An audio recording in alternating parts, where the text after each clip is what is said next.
So this is Faith Question Statement. Hello, Shuswap Okanagan! I'm just getting my notes. I like to be prepared. And my two beautiful children, Jack and Meg, the next generation of freedom fighters. They may say something at the end, right? Good language. Good language, everyone. I'm going to speak for about 10 minutes, and I like to speak on kind of legislative governance policy issues, which everyone thinks, oh my God, that's so boring, until COVID hit, right? And I really believe, along with economy, which is what we're doing here with vendors, building our own economy, building our own education system is not as hard as people think. Food system, I know Curtis is going to speak on that, to build around the tyranny so we can have our freedom back again. Okay, so first of all, I always like to say a little bit about who I am and where I come from and why I do this work. My name is Susan Stanfield. I grew up on the west side of Vancouver, pretty average middle-class family. But my ancestors are, it's an interesting story. They're a very famous British social justice activist family. And I grew up with this conversation around the dinner table in my childhood. The great famous relatives that did all this stuff in England, in the West Country, when they started fighting for farmers' rights. So hopefully Curtis Stone will hear that. They were agricultural workers, right? In the feudal system, just regular families. And in 1836, Britain started doing what's called the Enclosure Laws. Does anybody know what those are, the Enclosure Laws, if you want to put your hands up? This is when Britain started giving large tracts of land to land barons. And so the average person like us, you know, they didn't get anything, and they were their labor, they were told they would be paid less, and all of this tyranny. And so my ancestors, John and Thomas Stanfield, organized a meeting, and after the meeting, they were arrested, and they were tried in court, and they were both put on a ship and sent to Australia for 2 years. Yeah, so Tasmania was a penal colony. My relatives, Tom and John, went to New South Wales. Well, I'm going to tell you something really interesting about what happened afterwards. So they were called the Dorset Labourers, County Dorset, and word got out about what had happened. And so somebody organized a protest, just like what we're doing. And I think there's probably, maybe 700 people here? 500 to 700 people? Social media, phones, everything, right? Good for us. 800,000 people went on the streets of London in support of my ancestors. 800,000, right? No cell phones. No, I don't know what they would have had back then. Telegraphs?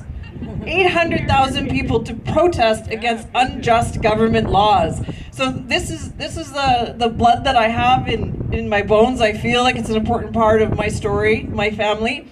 Generations since really weren't activists at all. They were retailers. My grandfather worked for the Hudson's Bay. Pretty typical Canadian story, but like all of our families, worked really hard to raise their children, buy homes, all the way from Manitoba. They started in London, Ontario. They eventually left England in 1840 and said, this is going to be terrible no matter what. So they emigrated to Canada to have a better life. So this is my story. This is my family. I like to tell that story because I became a very well-known leader in the movement in Canada, and my family's name is now associated with that. And some of my family are proud of me. And well, some maybe not. I think they're all proud of me, but we do that as high-profile leaders. We also put our name on the line, and I'm very respectful to them, the ones maybe who don't agree, because they didn't sign up for the stuff that has happened to me. Okay, today I want to talk about something called consent of the governed.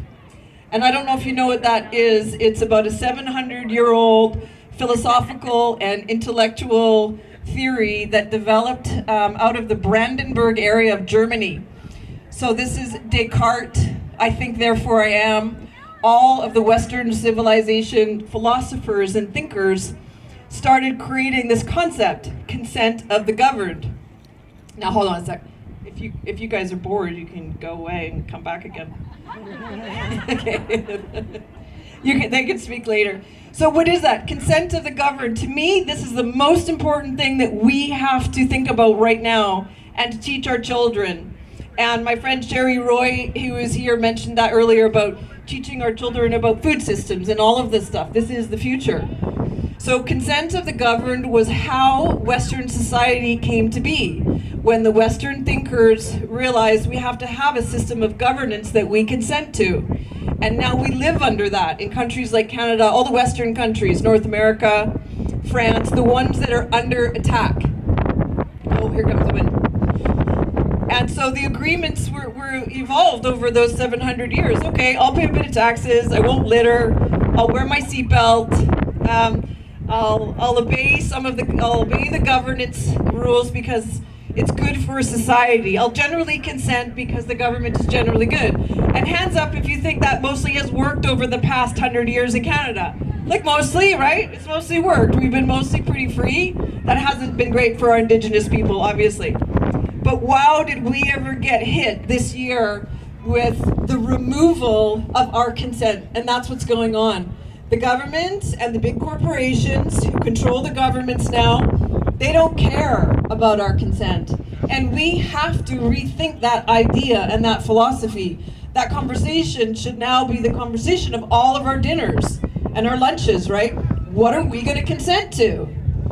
What are we not going to consent to? And this is where the big wins will be, I believe, over the next 20 years, because this is a long road we're on. We're not going to flip this in a year. It's already been 1 year. We have the opportunity, and I like to focus on the good news, we have the opportunity to rethink and rebuild an entire new system of governance for Canadians. And who wants that? Right? We all want that. So how is that going to happen? I don't know. It's big and long, and we're all going to figure it out together. But to me, that's the number one issue, and that's what I wanted to talk about today, was our individual relationship to this idea of being governed. And at the moment, we're not. We're being ruled over, right? By Bonnie, by Horgan, by Trudeau. The consent has gone, and we have to rebuild that. So just one more example, and then I'm going to talk about a couple small things.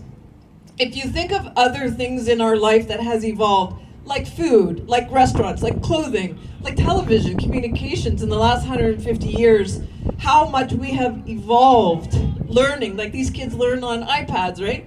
Everything we do in our life has evolved over the past 150 years, except our governance system in Canada. We're still using a system that was designed 150 years ago. And all you gotta do is look at a picture of the House of Commons and them sitting in those wacko weird chairs with some guy at the end wearing a wig. Like, what is that? Well, that's not my life. That's the government we have, right? And it makes no sense, especially to the moms sitting down here, right? To us, what is that? We don't, even growing up around the dinner table, we had 4 chairs. My dad's chair had arms on it, and the rest of us, the other 3 chairs, we didn't have arms on our chair. Only my dad did. That was normal. That's how I grew up in the 60s and 70s, because I'm 52. So that's the way things were in society back then. Women weren't allowed to vote. They weren't allowed to have mortgages. Everything has evolved except our actual governments. Yeah, no, I'm not trying to make the men feel bad. But the moms, we're on the front lines because we're carrying the babies, right? We're always out there.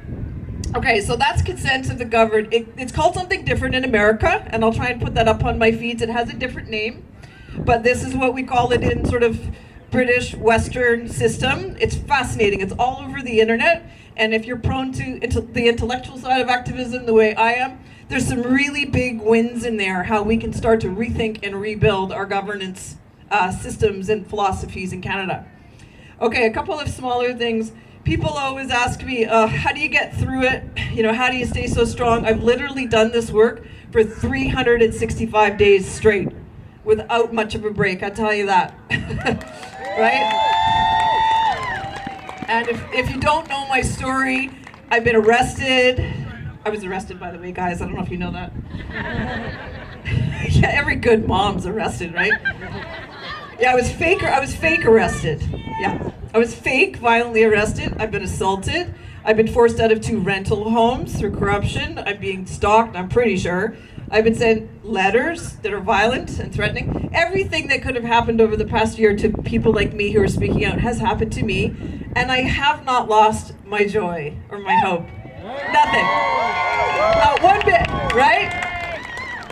And people always ask me, like, oh, how could you do that? And I like to share these. These are hacks. One is get busy. And everyone obviously here is get off the couch, get and do something. No matter what it is, do action. Don't sit at home and let yourself get depressed. But my main trick is compassion. And the compassion that I have for the people that have harmed me or been discriminatory or closed my kids' school or all these injustices, I have so much compassion. I use it as a tool. I bring it out and I'm like, be compassionate. You know, Gandhi talks about stuff like that. Buddhism, whatever you want to call it.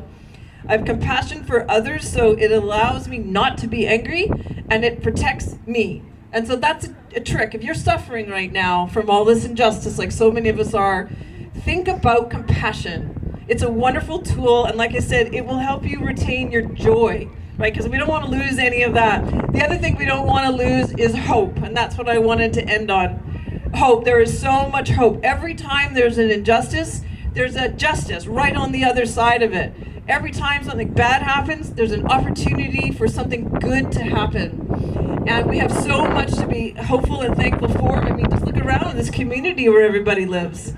We've got space, we've got freedom, we've got healthy, clean air, we've got almost 1,000 people here. There is so much to be hopeful for, so focus on that. When you feel sad or blue, remember the compassion, remember the hope, and remember what everyone in this country stands for, right? Freedom! Thank you very much! Okay, my kids want to say a quick little something. I don't know what it's going to be, but keep it clean, guys. Okay, Meg, you want to say something? Blah. What's up?